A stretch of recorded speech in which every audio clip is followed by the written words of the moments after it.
Hello students, आज हम chemical bonding chapter में मैं आपको एक बहुत इंपॉर्टेंट चीज़ पढ़ाने वाली है, that is how to write down the Lewis structures.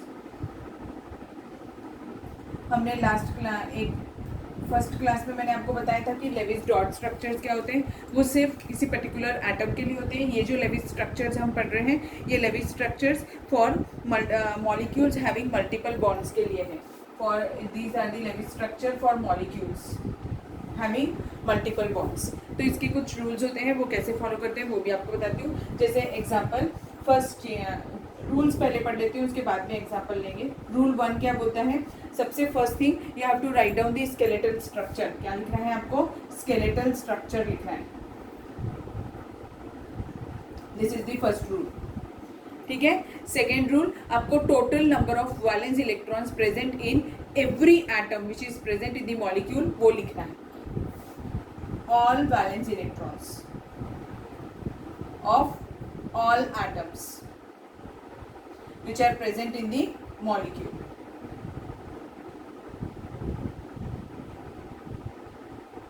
ये पूरे लिखो, ठीक है। Third point, you have to form the single bond between each and every atom. पहले आपको सिंगल कोवलेंट बॉन्ड बनाना है।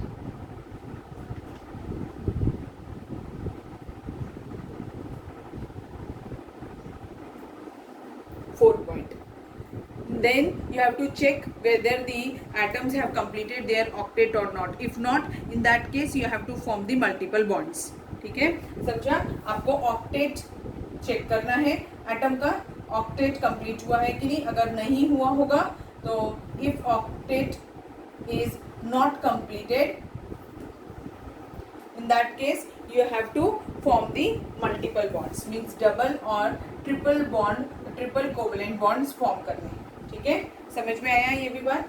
फिर fifth point, if the species carries a negative charge, अगर उसके ऊपर नेगेटिव चार्ज है तो you have to add the electrons. Valence shell में जितने भी इलेक्ट्रॉन्स है उसमें प्लस कर दीजिएगा जितना उसके ऊपर माइनस चार्ज है। अगर किसी के ऊपर 1 माइनस चार्ज है तो 1 इलेक्ट्रॉन प्लस करेंगे, अगर 2 माइनस चार्ज है तो 2 इलेक्ट्रॉन्स प्लस करेंगे।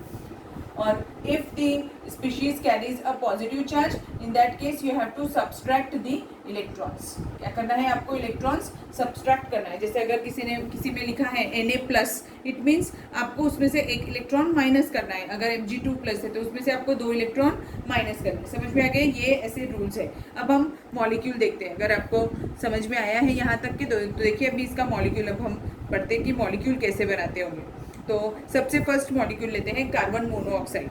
अगर कार्बन मोनोऑक्साइड का मुझे लेविस स्ट्रक्चर बनाना है, कार्बन मोनोऑक्साइड मॉलिक्यूल, तो सबसे फर्स्ट रूल क्या बोलता है? कार्बन और ऑक्सीजन स्केलेटल स्ट्रक्चर लिख लीजिए। अब क्या बता रहा था हमें? All the valence electrons which are present in all the atoms which are present in the molecules. अब कार्बन का एटॉमिक नंबर से क्या है यहाँ पर लिखेंगे। पहले कार्बन का एटॉमिक नंबर क्या होता है? 6। तो इसका कॉन्फ़िगरेशन क्या होता है? 1s2 2s2 2p2, मीन्स उसके आउटर मोस्ट ऑर्बिट पे कितने इलेक्ट्रॉन्स होते हैं? 4 इलेक्ट्रॉन्स होते हैं। और ऑक्सीजन का atomic number 8, 1s2 2s2 2p4, तो उसके आउटर मोस्ट ऑर्बिट पे कितने इलेक्ट्रॉन्स होते हैं? 6, मीन्स ऑक्सीजन के आजू बाजू में कितने इलेक्ट्रॉन्स बनाने पड़ेंगे? 6, और कार्बन के 4। 1 2 3 4 1 2 3 4 5 6। तो अभी पहले, अब क्या बोला था उसने? वैलेंस इलेक्ट्रॉन्स बनाने के बाद में पहले तो सिंगल बॉन्ड बना दीजिए। तो अभी हम पहले सिंगल बॉन्ड बना लेते हैं। अगर मैंने सिंगल बॉन्ड बना लिया तो देखो ऑक्सीजन 1 2 3 4 5 6 7, ऑक्टेट कंप्लीट हुआ क्या? नहीं हुआ।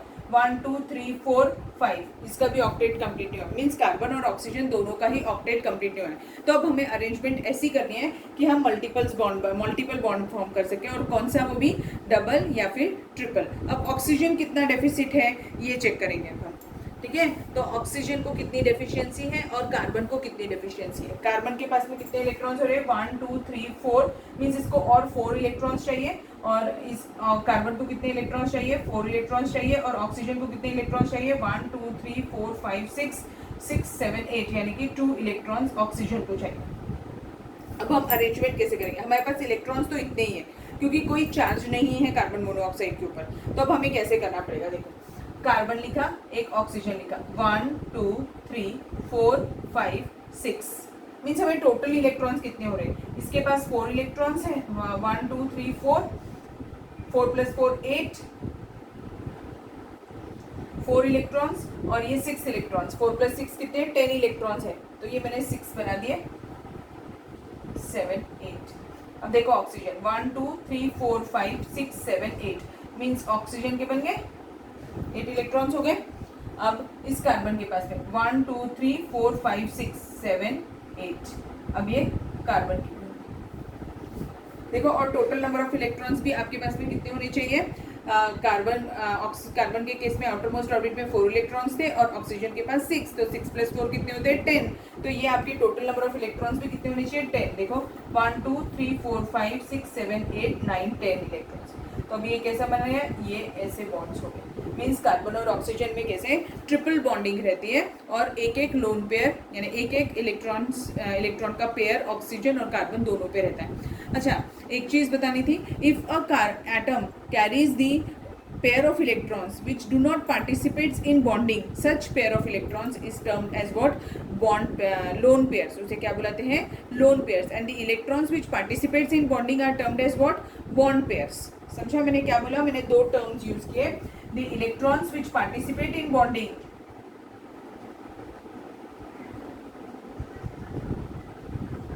उसको क्या बोलते हैं हम, bond pairs, and the electrons which do not participate in bonding, उसको हम क्या बुलाते हैं, लोन पेयर्स। स्पेलिंग देखिए मैंने क्या लिखी है, LONE लोन है वो, LOAN लोन नहीं है। बहुत सारे स्टूडेंट्स LOAN लिखते हैं, वो लोन अलग है और ये लोन अलग है। It is lone pairs of electron, LONE lone pairs means the electrons which do not participate in bonding are termed as what, lone pairs of electrons, and the electrons which participates in bonding are termed as what, bond pairs. ठीक है, यहाँ तक समझ में आया आपको। एक और एग्जाम्पल और कुछ एग्जाम्पल्स लेंगे जिससे आपको क्लियर हो जाएगा कि लेविस स्ट्रक्चर्स कैसे बनाते हैं मॉलिक्यूल्स के लिए।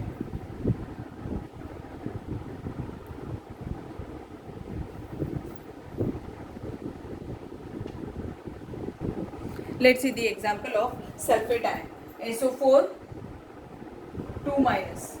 इस आयन का अभी हमें लेविस डॉट स्ट्रक्चर बनाना है, तो अभी कैसे बनाएंगे, तो सबसे पहले देखो ये भी चीज़, एक और चीज़ आपको बताई थी कि जो नंबर ऑफ एटम्स कम होते हैं उन्हें हम क्या बुलाते हैं, सेंट्रल एटम बुलाते हैं, और जो एटम्स ज़्यादा होते हैं उन्हें हम क्या बुलाते हैं, बॉन्डेड एटम बुलाते हैं। ठीक है, तो अभी इसमें कौन है, इसमें सल्फर जो है वो सिर्फ 1 है और ऑक्सीजन 4 है, इसीलिए सल्फर क्या हो गया, सेंट्रल एटम हो गया, और ऑक्सीजन क्या हो जाएगा, बॉन्डेड एटम में हो जाएगा। ठीक है, तो अब इसे स्ट्रक्चर कैसे बनाएंगे, सल्फर सेंटर में रख देंगे और एक ऑक्सीजन यहाँ, एक ऑक्सीजन यहाँ, एक ऑक्सीजन यहाँ और एक ऑक्सीजन यहाँ, और ये पूरे को स्क्वायर ब्रैकेट में हमें डालना होगा और उसके ऊपर कितना चार्ज लगाएंगे, 2- चार्ज लगाएंगे। ठीक है, अब इसके सबसे पहले तो हमें वैलेंस इलेक्ट्रॉन्स काउंट करने कि सल्फर में कितने हैं, ऑक्सीजन में कितने हैं, तो वो देखते हैं।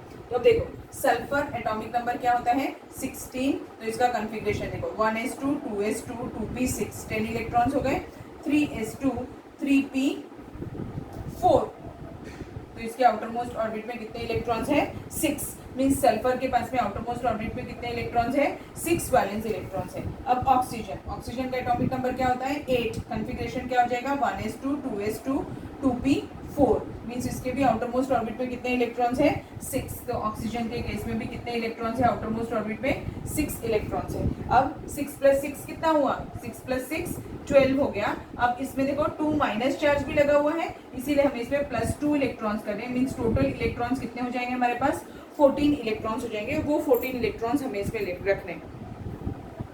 तो अभी हम पहले सल्फर के इलेक्ट्रॉन्स बना लेते हैं। तो सल्फर के पास में आउटर मोस्ट ऑर्बिट पे कितने इलेक्ट्रॉन्स हैं, 6 इलेक्ट्रॉन्स है, तो 1 2 3 4 5 6 ऐसे बना दिए मैंने 6 इलेक्ट्रॉन्स।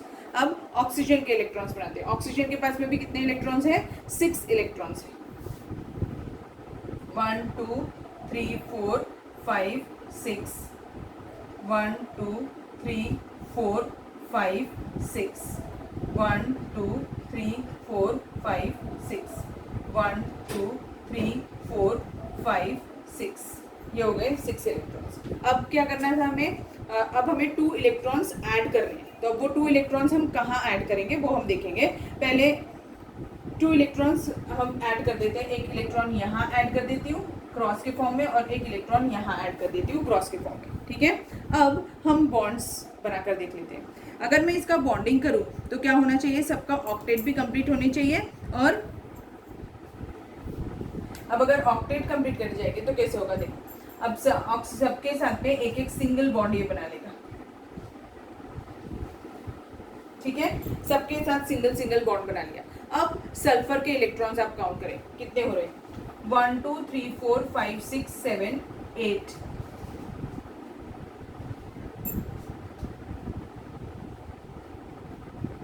1 2 3 4 5 6 7 8, 8 हो गए इसके, इसका ऑक्टेट कंप्लीट हो गया।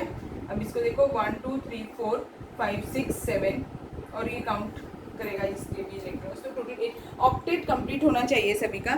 सिंगल सिंगल बॉन्ड फॉर्म कर लिया है उसने, और ऑक्टेट भी कंप्लीट होंगे। इसको मैंने ठीक से लिखा नहीं है, अगर मैं इसे ठीक से लिखूँ तो आपको समझ में आएगा। ये 6 है और फिर एक एक इलेक्ट्रॉन्स बॉन्डिंग कर लेगा वो। तो एक मिनट, मैं फिर से इसको थोड़ा सा रब करके बनाती हूँ बेटा। एक मिस्टेक हो गई थी कि मैंने ऑक्सीजन के सिर्फ 6 इलेक्ट्रॉन्स काउंट किए। यहाँ पर ऑक्सीजन कितने हैं, 4 है। तो अगर 4 ऑक्सीजन है तो हर ऑक्सीजन के 6 इलेक्ट्रॉन्स हैं। मींस सभी ऑक्सीजन के अगर 6 इलेक्ट्रॉन्स रहेंगे तो 6 4 जा 24, तो ऑक्सीजन के इलेक्ट्रॉन्स हो गए। तो अभी ये जो टोटल नंबर ऑफ इलेक्ट्रॉन्स लिखे थे ना, ये गलत लिखे थे मैंने। ऑक्सीजन के कितने हो जाएंगे, 24 इलेक्ट्रॉन्स हो जाएंगे, और सल्फर के कितने हैं, 6 इलेक्ट्रॉन्स हैं, और हमने 2 इलेक्ट्रॉन्स ऐड करने हैं। तो अब ये टोटल करेंगे तो ये कितने हो जाएंगे, 32, मीन्स टोटल 32 इलेक्ट्रॉन्स रहने वाले। तो लिखना तो वैसे ही था, सल्फर है, ये ऑक्सीजन है, ये एक ऑक्सीजन है, एक ऑक्सीजन यहाँ और एक ऑक्सीजन यहाँ। तो देखो 1 2 3 4 5 6, 1 2 3 4 5 6, 1 2 3 4 5 6, 1 2 3 4 5 6, ये हो गए पूरे ऑक्सीजन के। अब 1 2 3 4 इलेक्ट्रॉन्स ये हो गए। अब सिंगल सिंगल बॉन्ड बनाना है, तो ये ऑक्सीजन के साथ एक रख दिया मैंने यहाँ पर, इसके 6 इलेक्ट्रॉन्स थे ना, तो ये 4 हो गए, 5 और ये 6 हो गए। और वो जो 2 इलेक्ट्रॉन्स बाकी हैं, जो हमें एक्स्ट्रा के इलेक्ट्रॉन्स ऐड कर रहे हैं, तो एक इलेक्ट्रॉन यहाँ रख देती हूँ और एक इलेक्ट्रॉन यहाँ रख देती हूँ। सभी के बीच में सिंगल सिंगल बॉन्ड बन जाएगा। और देखो अब सल्फर का ऑक्टेट भी कंप्लीट हो गया, इसके 4 और ये 4 बॉन्ड्स के, और अब ऑक्सीजन के पास 6 पहले से ही थे, ये 7th इलेक्ट्रॉन है और ये 8th इलेक्ट्रॉन है, सेम सभी ऑक्सीजन के साथ है। मीन्स सभी का ऑक्टेट कंप्लीट हो गया। समझ में आया? यानी अगर जो बॉन्डेड एटम्स जितने होते हैं उसके भी टोटल नंबर ऑफ इलेक्ट्रॉन्स लेना है। तभी बाय मिस्टेक मैंने सिर्फ एक ही ऑक्सीजन का लिया था, क्योंकि मैंने यहाँ एक ऑक्सीजन का बताया और उसी को टोटल कर दिया था, इसीलिए वो मैच नहीं हो रहा था। समझ में आया कैसे किया मैंने सल्फेट आयन का? एक और एग्जाम्पल ले लेती हूँ, आपको और क्लियर होगा। एक और एग्जाम्पल लेते हैं कार्बोनेट आयन का, CO3 2-।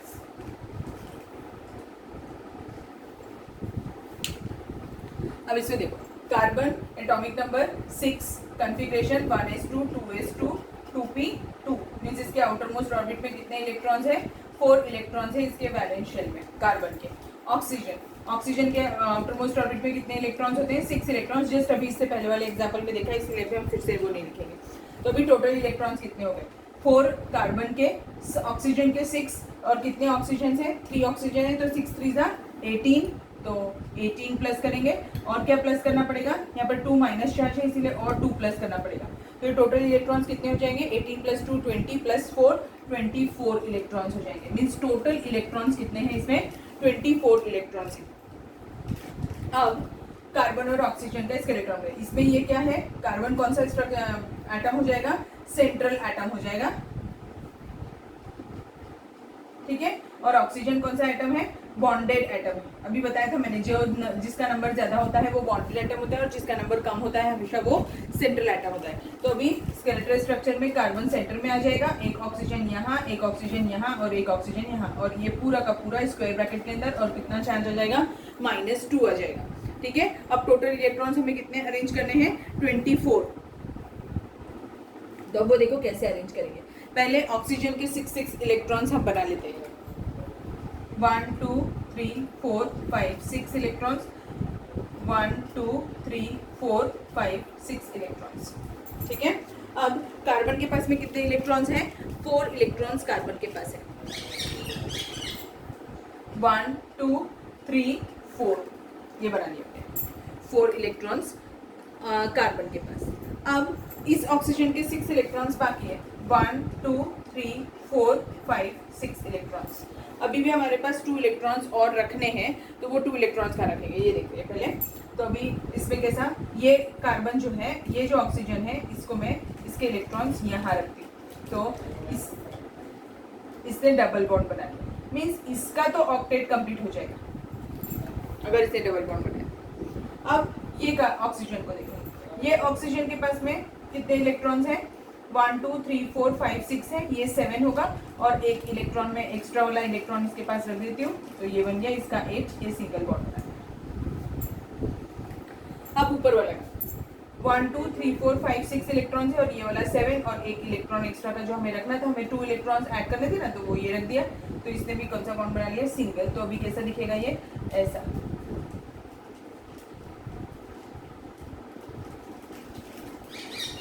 ठीक है, समझ में आ गया। फिर अब आपको इसमें क्या है, ये कार्बोनेट आयन है CO3 2-, इसका स्ट्रक्चर ऐसा रहता है, और हमने जितने टोटल नंबर ऑफ इलेक्ट्रॉन्स 24 होने चाहिए थे, काउंट कर सकते हैं आप कितने हैं? 1 2 3 4 5 6 7 8 9 10 11 12 13 14 15 16 17 18 19 20 21 22 23 24 इलेक्ट्रॉन्स प्रॉपर्ली हमने सेट कर दिए हैं। तो ये हो गया कार्बोनेट आयन का स्ट्रक्चर। ठीक, समझ में आया आपको कैसे किया मैंने? एक और एग्जांपल लेती हूँ, और फिर हम लेविस डॉट स्ट्रक्चर्स हमारे हो गए। आप और एग्जांपल सॉल्व करिएगा, आप जितनी ज़्यादा प्रैक्टिस करेंगे उतने अच्छे से आपको ये एग्जांपल्स आएंगे। One more example, C2H4 molecule, C2H4 molecule. अब ये देखिए, इस मॉलिक्यूल में एक से ज़्यादा सेंट्रल एटम होंगे, क्योंकि यहाँ पर, और एक और चीज़ आपको बतानी थी, एक और रूल आप यहाँ पर ऐड कर सकते हैं, 6th रूल, कि ऑलवेज हाइड्रोजन एंड हैलोजेंस जो होते हैं, they are always terminally placed. ठीक है, मीन्स वो हमेशा किसकी तरह एक्ट करेंगे? Maximum time they will act as bonded atom, they will never act as central atom. ठीक है, तो मैक्सिमम टाइम तो वो बॉन्डेड एटम की तरह एक्ट करेंगे। अब इसमें अगेन कार्बन इसमें सेंट्रल एटम होगा,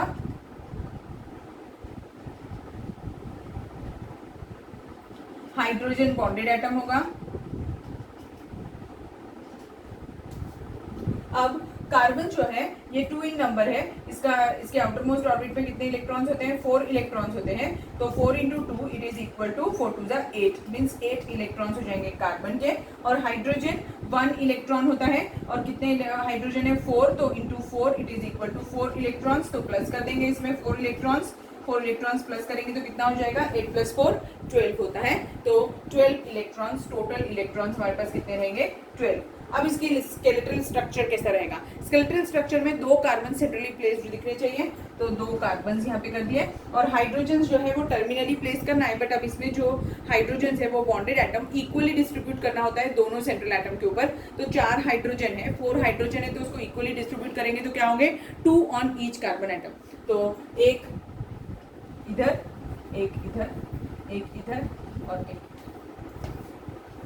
स्क्वायर ब्रैकेट या कोई चार्ज देने की कोई जरूरत नहीं है। अब ये कैसे?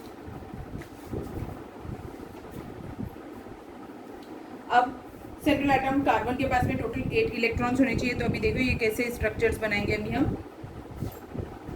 1 2 3 4, 1 2 3 4। हाइड्रोजन के पास में एक है, हाइड्रोजन ने एक सिंगल बॉन्ड बना लिया इसके साथ, यहाँ पे एक सिंगल बॉन्ड बना लिया, यहाँ पे एक सिंगल बॉन्ड बना लिया, और यहाँ पे एक सिंगल बॉन्ड। हाइड्रोजन का डुप्लेट कंप्लीट हो गया। अब कार्बन का है, कार्बन 1 2 3 4 5 6 7 8, 2 कार्बन है इसीलिए दोनों की वैलेंसी लिखनी पड़ेगी। 1 2 3 4 5 6 हो रहे, तो वो इसके साथ में डबल बॉन्ड फॉर्म करेगा। तब इस कार्बन की अगर मैं काउंट करूं तो अब 8 इलेक्ट्रॉन्स, मीन्स इसका ऑक्टेट कंप्लीट हो गया। और वो वाले कार्बन की अगर हम काउंट करेंगे तो इसके भी 8 इलेक्ट्रॉन्स, इसका भी ऑक्टेट कंप्लीट हो गया। ठीक है, तो स्ट्रक्चर कैसा दिखेगा? ये कार्बन है 2, डबल बॉन्ड रहेंगे, एक हाइड्रोजन यहाँ, एक हाइड्रोजन यहाँ, एक हाइड्रोजन यहाँ, एक हाइड्रोजन यहाँ, ऐसा स्ट्रक्चर दिखेगा। This is the structure of ethene molecule. आपने 10th क्लास में पढ़ा था CH2 डबल बॉन्ड CH2 को हम क्या बुलाते हैं, इथीन बुलाते हैं। तो ये इथीन मॉलिक्यूल का स्ट्रक्चर है, ठीक है। होप सो आपको समझ में आ गया होगा कि लेविस स्ट्रक्चर्स फॉर मॉलिक्यूल्स कैसे ड्रॉ करते हैं और मल्टीपल बॉन्डिंग्स के लिए कैसे ड्रॉ किया जाता है।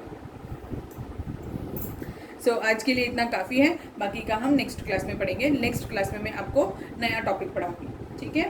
Thank you.